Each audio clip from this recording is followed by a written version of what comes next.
ফেলো, এই শিবলিঙ্গের যেন কোনো ক্ষতি না হয়। হ্যাঁ, সে আর বলতে, আমার ক্ষতি হয় হোক, কিন্তু তোমার শিবলিঙ্গের কোনো ক্ষতি আমি হতে দেব না। সে তুমি যত যাই বলো, তীর্থযাত্রা করতে গিয়ে এই যে শিবলিঙ্গ লাভ করেছি, তাকে আমি ঘরের পাশে স্থাপন করবই করবো। হ্যাঁ, বছর বছর শিব পুজো করে তো আমাকে পেয়েছো গিন্নি, তারপরেও আবার তোমায় শিব পুজো করতে হবে।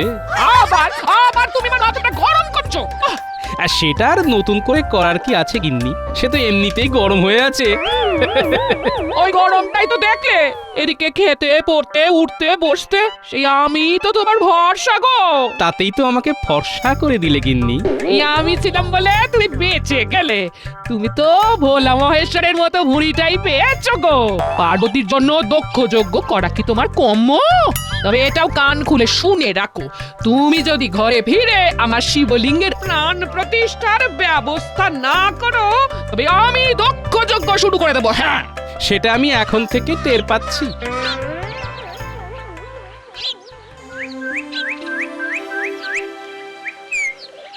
এ কি, আজও তো দেখছি গোপাল রাজসভায় অনুপস্থিত। তবে কি এখনো তার তীর্থ করা শেষ হয়নি?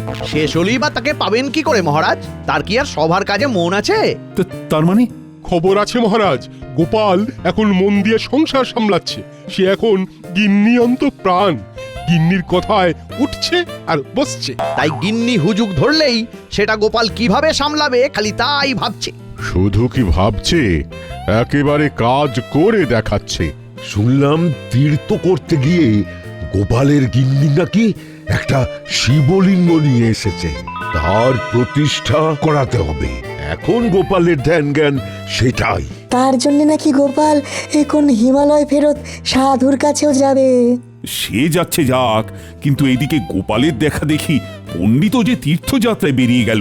এটা তো ভালো কথা মহারাজ, কিন্তু আমি ভাবছি অন্য কথা। তবে সবকিছু ছেড়ে গোপাল হঠাৎ শিবলিঙ্গ নিয়ে পড়লো কেন? তবে কি ওর অন্য কোনো মাহাত্ম্য আছে? এই তো এখানেই তো সেই সাধু বাবার ডেরা বানিয়েছেন শুনলাম। সবই মহাদেবের কৃপা। এমনি এমনি কি আর হিমালয় ফেরত সাধু বাবা আমাদের দর্শন দেওয়ার জন্য এই বয়সে আছে না? তাই বুঝি। তাহলে দেখি বাবার কৃপায় আর কি কি শুভ কাজ হয় এবার। হবে হবে, সব শুভ হবে। সামনেই শিবরাত্রি, শুভ তো হতেই হবে। তবে কি ভালো কোনো যোগ আছে সাধু বাবা? হ্যাঁ, আছে তো বটেই। হিন্দু শাস্ত্র মতে এই দিনেই শিব আর পার্বতী বিবাহ বন্ধনে আবদ্ধ হয়েছিলেন। তাই এই পুণ্যতিথি পালন করলে সমস্ত পাপ থেকে নিষ্কৃতি পাওয়া যাবে। ব্যাস, আর কিছু না? সংসারে শান্তি ফিরবে আর মোক্ষ লাভ হবে। বল বল, আর কি চাস? আবার কি চাইবো সাধু বাবা, এটাই তো হয়ে বেশি। তাহলে বাবা ওই শিবরাত্রির দিনেই আমাদের শিবলিঙ্গের প্রাণ প্রতিষ্ঠা হবে। আর সেই শুভ কাজটা মানে প্রাণ প্রতিষ্ঠার ব্যাপারটা আপনিই সামলে দেবেন। বেশ, তাই হবে রে বেটা। জয় জয় মহাদেবের জয়। এদিকে তো ভালোই তেলপাট চলছে রে ঘটা। আমাদের চটপট খবরটা যথাস্থানে পৌঁছে দিতে হবে।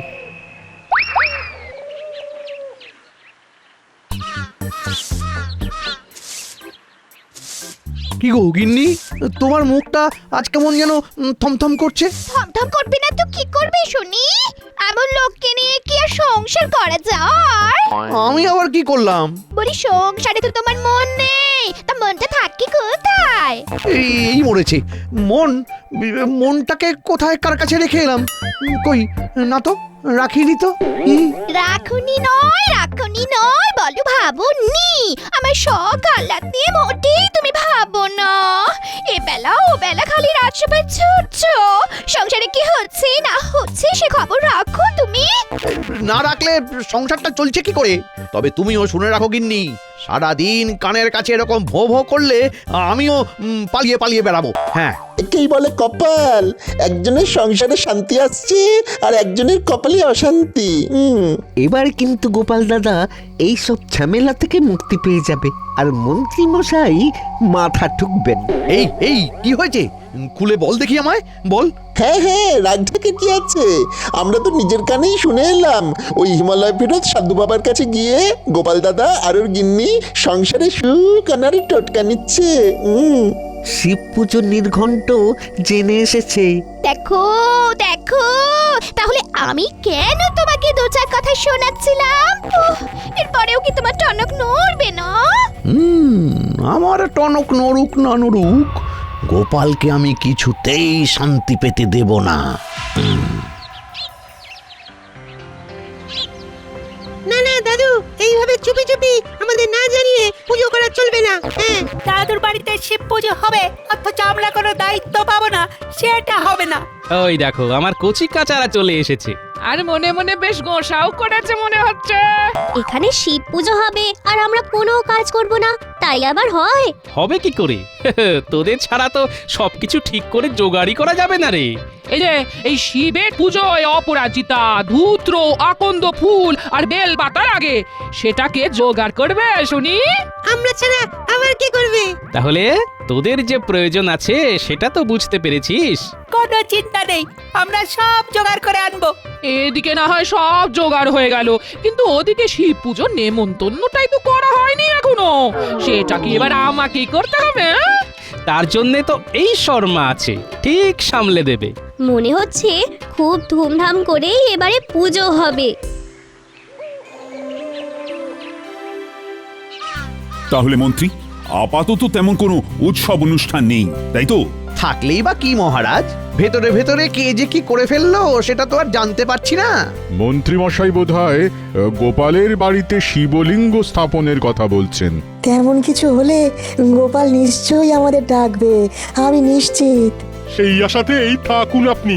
হ্যাঁ, গোপাল করবে নিমন্ত্রণ, তাহলেই হয়েছে। না না, এখনো কিছু হয়নি, তবে এবার হবে, মানে নিমন্ত্রণ। এই তো গোপাল এসে গেছে।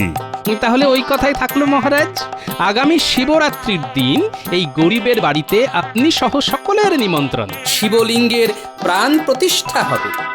কিন্তু একা হাতে গোপাল সব দিক তুমি সামলাচ্ছ কি করে? পুজোর কাজ তো বড় কথা নয়। আমি থাকতে গোপাল ঝামেলায় পড়বে, এমনটা ভাবলেন কি করে মহারাজ? কোনো চিন্তা করো না গোপাল, পুজোর দায় দায়িত্ব খুঁটি নাটি আমি সব সামলে দেব। বাহ বাহ বাহ, পুজোটা গোপালের বাড়িতে হচ্ছে বটে, তবে তার জন্য তো সবাইকে সাহায্যের হাত বাড়িয়ে দিতে হবে। এই অজুহাতে মন্ত্রীমশাই ষড়যন্ত্রী মশাই হয়ে যাবেন, সেটাও বেশ বুঝতে পারছি। তবে এখনই ওকে ঘাট থেকে নামিয়ে ফেলা যাবে না। মন্ত্রীমশাই নিজে যখন সব সময় গোপালের সঙ্গে সঙ্গে থাকবে, তখন আর চিন্তা কি? হ্যাঁ, কি গোপাল, তুমি খুশি তো? গোপালের বাড়িতে হবে শিব পুজো, তাই রব উঠেছে সাজো সাজো। মহারাজেরও যখন এইরকমই ইচ্ছে তখন তাই হবে। আমার যখন যেমন প্রয়োজন তেমনটা মন্ত্রীমশাইকে জানাবো, তবে কাজের কাজটা নিজেই বুঝে নেব। তুমি নিশ্চিন্তে থাকো গোপাল, আমি চীনের জোকের মতো তোমার সঙ্গে লেগে থাকবো। এবার আমার কোনো সন্দেহ নেই যে পুজোটা তুমি মন দিয়েই করেছো। হ্যাঁ, এতক্ষণ তাহলে সন্দেহ ছিল বুঝি? সেটা একটু ছিল বটে, তবে এবার যখন তুমি নিজেই আমাকে সাধু বাবার কাছে নিয়ে যাচ্ছ, তখন আর কোনো ভাবনা নেই, চিন্তাও নেই। হ্যাঁ, তবে আমার যে চিন্তা হচ্ছে কি নেই, মন্ত্রীমশাই ছুঁচ হয়ে ঢুকে ফাল হয়ে বেরোবে। কি আবল তাবল বলছো বলো তো? মন্ত্রীমশাই যেচে সাহায্য করতে চাইছে, তার মানে নিশ্চয়ই এর পেছনে মন্ত্রীর অন্য কোনো উদ্দেশ্য আছে। এ তোমার সন্দেহবাতিক মন গো, সন্দেহবাতিক মন। তাই মন্ত্রী মশাই সাহায্য করতে চাইলেও সন্দেহ করছো গো। সেই সন্দেহ তোমার দূর হয়ে যাবে গিন্নি, একটু সবুর করো।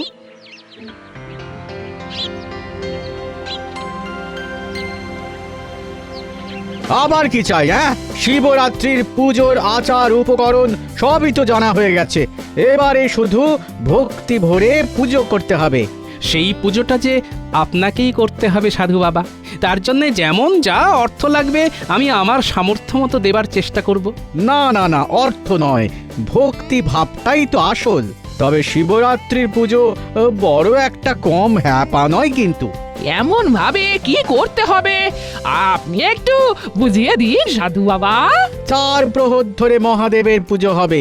প্রথম প্রহরে জল দিয়ে, দ্বিতীয় প্রহরে দই দিয়ে, তৃতীয় প্রহরে ঘি এবং শেষ প্রহরে মধু দিয়ে শিবলিঙ্গের প্রাণ প্রতিষ্ঠা করতে হবে। তাহলেই পুজো শেষ? তাই আবার হয়?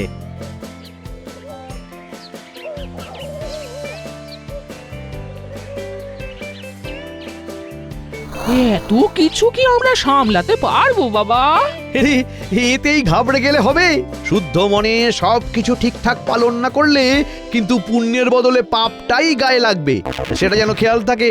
হ্যাঁ, যা ভেবেছি তাই। শিব পুজো শুরু হওয়ার আগেই মন্ত্রীমশাই চমকাতে শুরু করেছে।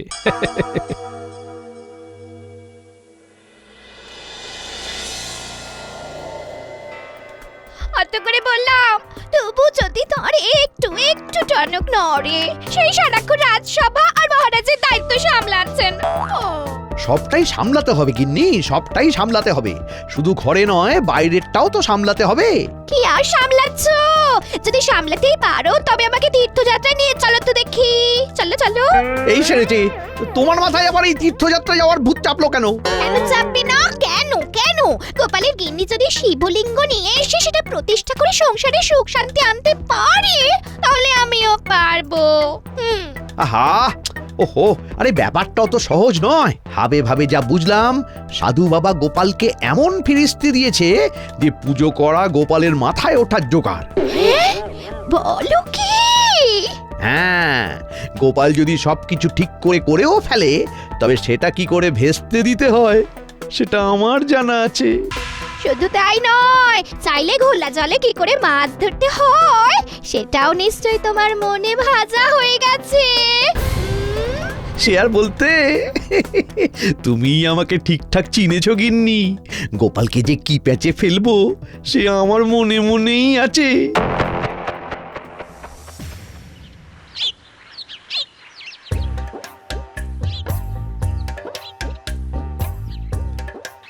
এই তো এইবার কেমন পুজো পুজো মনে হচ্ছে। হ্যাঁ, কলসিতে ভরে গঙ্গা জল দিয়ে এসেছি। এটা না হলে তো পূজাই শুরু করা যাবে না। সে না হয় এনেছিস, কিন্তু এবার বাকি কাজগুলো তো সামলাতে হবে নাকি? এরপর আর কি কাজ আছে গো গোপাল দাদু? কাজ বলে কাজ, এরপরে দুধ, দই আর মধু লাগবে। সেই সব নিয়ে চাপ নিতে হবে না। দুধ আর দই ভোলা ময়রা দিয়ে যাবে, আর পুটির বাবা মধুও দিয়ে যাবে। হ্যাঁ, বাহ, তাহলে তো মিটেই গেল। এবার তাহলে পায়ের উপর পা তুলে বসে থাকি। আর আমরা একটু হুটাপাটি করি। পুজোর জোগাড় কি আমি একা করব? এই সাধু বাবা এই চলে এলেন বলে। হ্যাঁ, তার আগেই আমি চলে এসেছি, তবে দুধ না নিয়েই আসতে হলো। কেন, কি হলো আবার? দুধে চো না পড়ে ওই দুধ নষ্ট হয়ে গেছে, তাই না দুধ না দই কিছুই পাওয়া যাবে না। সে কি? তাহলে কি হবে? কি হলো সেটা তো আমিও বুঝতে পারছি না। মধু নিয়ে আসে যে ছেলেটা, তারও তো আজ কোনো পাত্তা নেই। এ মা, তাহলে কি হবে? আহা, এখনই অত হায় হায় না করে কিভাবে কি করা যায় সেটার উপায় ওই সাধু বাবাকে জিজ্ঞাসা করেই বের করতে হবে। তাহলে তুমি আবার ওই সাধু বাবার ডেরায় যাবে এখন? না গিয়ে আর উপায় কি? তাই বেলা গড়াবার আগে নড়াচড়া যা করার করে নি, বুঝলি? তাহলে আমরাও যাব তোমার সঙ্গে। বেশ তো, চল না, দল বেঁধে গেলে কি ফল হয় দেখি।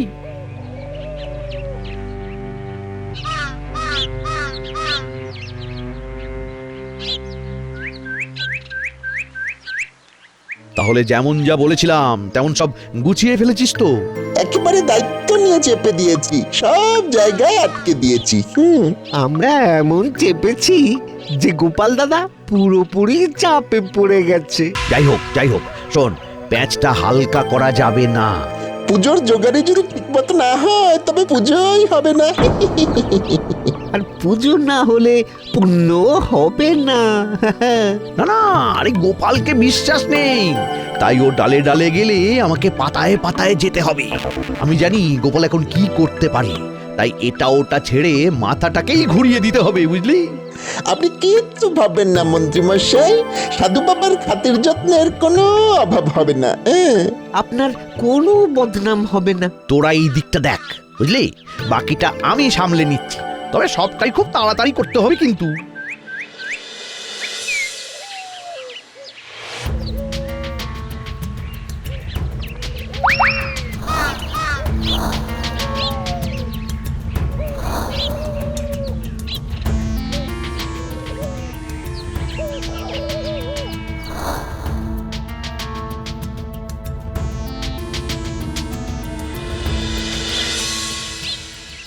এমা, এদিকে তো বন্ধ। যা, সাধু বাবা কোথায় চলে গেল? সাধু বাবাকে তো রাস্তাতেও দেখলাম না। যা ভাবছিলাম ঠিক তাই। প্রথমে দুধ, দই, মধুর যোগান বন্ধ হলো, তারপরে আবার সাধু বাবাও গায়েব হলেন। সবটাই কি আর এমনি এমনি? পুজো যাতে সুষ্ঠুভাবে না হয়, তাই যা যা হওয়ার তাই হলো। এবার তাহলে পুজো করবে কে? কি দিয়েই বা পুজো হবে? সব ব্যাপারেই বাধা পড়ছে কেন? না না, ব্যাপারটা এবার একটু তলিয়ে দেখতে হবে। তাহলে তো মুশকিল হয়ে গেল। কোনো মুশকিল নেই, সব মুশকিলের মুশকিল আসান এই সমাধানানন্দ আছে তো। ইনি আবার কিনি? হ্যাঁ, কেমন যেন চিনি চিনি মনে হচ্ছে। পুজো করা নিয়ে ঘাবড়াস না বেটা, ওটা আমি সামলে দেব। সাধু বাবার খেল কেমন জমে সেটা দেখার জন্যে সাধু বাবাকে ময়দানে নিয়ে গিয়েই ফেলতে হবে। গোপাল দাদু, আবার তো সাধু বাবা হাজির হয়ে গেল। তাহলে চলুন বাবা, ওই পুজো পাঠ শুরু করবেন, চলুন।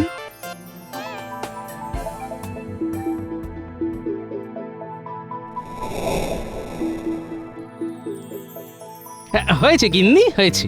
ব্যবস্থা একখানা ঠিক হয়েছে। বলি সাধু বাবাকে নিয়ে এসেছো তাহলে? কিন্তু ইনি কে? আমি আর নিজের পরিচয় কি করে দিই মা? আমি বলে দিচ্ছি বাবা, ইনি হলেন শ্রী শ্রী স্বামী সমাধানানন্দ মহারাজ। সেই সাধু বাবা হিমালয়ে ফিরে যাওয়ার আগে ধরে নাও এনাকেই পুজোর দায়িত্ব দিয়ে গেছেন। আমি ঠিক বললাম তো বাবা? বিলক্ষণ বিলক্ষণ বিলক্ষণ। তাহলে এবার পুজোর জোগাড় বুঝে নিতে হবে আমায়। গঙ্গা জলে শুদ্ধ করে দুধ, দই, মধু ইত্যাদি উপকরণ সব গুছিয়ে নি। কই সেসব কোথায়? হ্যাঁ, সেই সব তো কিছুই নেই বাবা। সে কি? তাহলে তো পুজো প্রক্রিয়ায় ব্যাঘাত ঘটবে। মনে হচ্ছে মন্ত্রীমশাইকে কোনো দায়িত্বই দেয়নি। তার ওপর দায়িত্ব দিলে অন্তত এমন অনাচার হতো না। এই মুহূর্তে যখন ফুল আর গঙ্গা জল ছাড়া আর কিছুই নেই, তখন সাধু বাবা দেখুন না, যদি মূল্য ধরে দিই তাহলে কি সবটা সামলে দিতে পারবেন না? এই তো এইবার গোপাল পথে এসেছে। এই তালে ওকে চাপ দিয়ে কিছু কামিয়ে নেওয়া যাবে। উপায় যখন নেই তাহলে ওই মূল্য ধরেই করে দিতে হবে, এই আর কি। সাধু বাবা যে আগাগোড়াই ভণ্ড সেটা তো অর্থের প্রতি ওর লোভ দেখেই মালুম হয়ে গেল। তবু আর একবার বাজিয়ে দেখি সবার সামনে। কি হলো?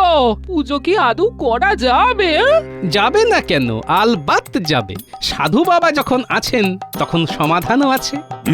পুজো শুরু হোক তাহলে। হ্যাঁ হ্যাঁ, সাধু বাবা আপনি তাহলে ওই আচমনের মন্ত্রটা একটু শুনিয়ে দিন, ওটা দিয়েই শুরু হয়ে যাক। আচমনের মন্ত্র? এই না মানে কিসের মন্ত্র? মন্ত্র আবার কেন? মন্ত্র মানে তো মন তোর। তোর মনে মনে যা আছে তাই ঠাকুরকে বল, তাহলে ঠাকুর খুশি হবে, বুঝলি? এইসব হাবি যাবি বলে আপনি পার পেয়ে যাবেন ভেবেছেন বটে, তবে সে হবার কিছু আছে? মানে মানে আপনি ধরা পড়ে গেছেন মন্ত্রী মশাই। এ কি, আপনি সাধু নন? তার মানে মন্ত্রী, তুমি সাধুর ভেগ ধরে সব গোলমাল পাকানোর মতলব ইতেছিলে? না মানে আমি তো মানেটা আমি পরিষ্কার করে দিচ্ছি মন্ত্রী মশাই। পুজোর সামগ্রী জোগাড় করতে গিয়ে যখন সবাইকে হাত তুলে দিতে দেখলাম তখনই আমার সন্দেহ হয়েছিল। তারপরে যখন দেখলাম সাধু বাবার গলায় হার, তখন আর বুঝতে বাকি থাকলো না যে সাধু বাবা নকল। এবার কি যে হবে? গোপালকে আমি মন্ত্রীর ওপর ভরসা করতে বলেছিলাম, কিন্তু এখন তো দেখছি মন্ত্রী গোপালকে একেবারে ভরসা করে দেওয়ার চেষ্টা করছিল। কিন্তু এবার আবার শিবরাত্রির ব্রত পালনের কি হবে? ঝামেলা পাকানোর পান্ডাকে যখন ধরা গেছে তখন তাকে ঘা কতক ডান্ডা কষালেই সমাধান পাওয়া যাবে। সামগ্রী মন্ত্রীকেই জোগাড় করতে হবে। আর পুজো কিভাবে কাকে ডেকে হবে সেটাও মন্ত্রীমশাইয়ের ওপরেই ছেড়ে দিন মহারাজ, কারণ আমার স্থির বিশ্বাস সাধু বাবা কোথাও যাননি, ওকে মন্ত্রীমশাই কোথাও লুকিয়ে রেখেছেন। রক্ষা করুন মহারাজ, আমি সব বলছি, সাধু বাবা কোথাও যাননি। বটার ঘটার হেফাজতে আছে। আমি তাকে এনে সব ব্যবস্থা করে ফেলছি মহারাজ। আপনি শুধু এবারের মতো আমাকে ছেড়ে দিন মহারাজ, আমাকে ছেড়ে দিন। মহারাজ আর আপনাকে ধরলো কোথায় যে ছেড়ে দেবে মন্ত্রীমশাই? ভালোই ভালোই পুজোটা মিটতে দাও একবার, তারপর তোমায় বোঝাবো কত ধানে কত চাল। আমি গেলাম মহারাজ।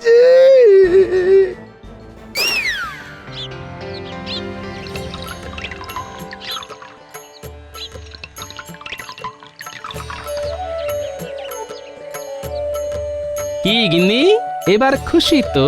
খুশি হব না? সত্যি শিবের মতো একটা বর পেয়েছি গো আমি, বর। যাক, এতদিনে তাহলে সার কথাটা বুঝেছো তুমি।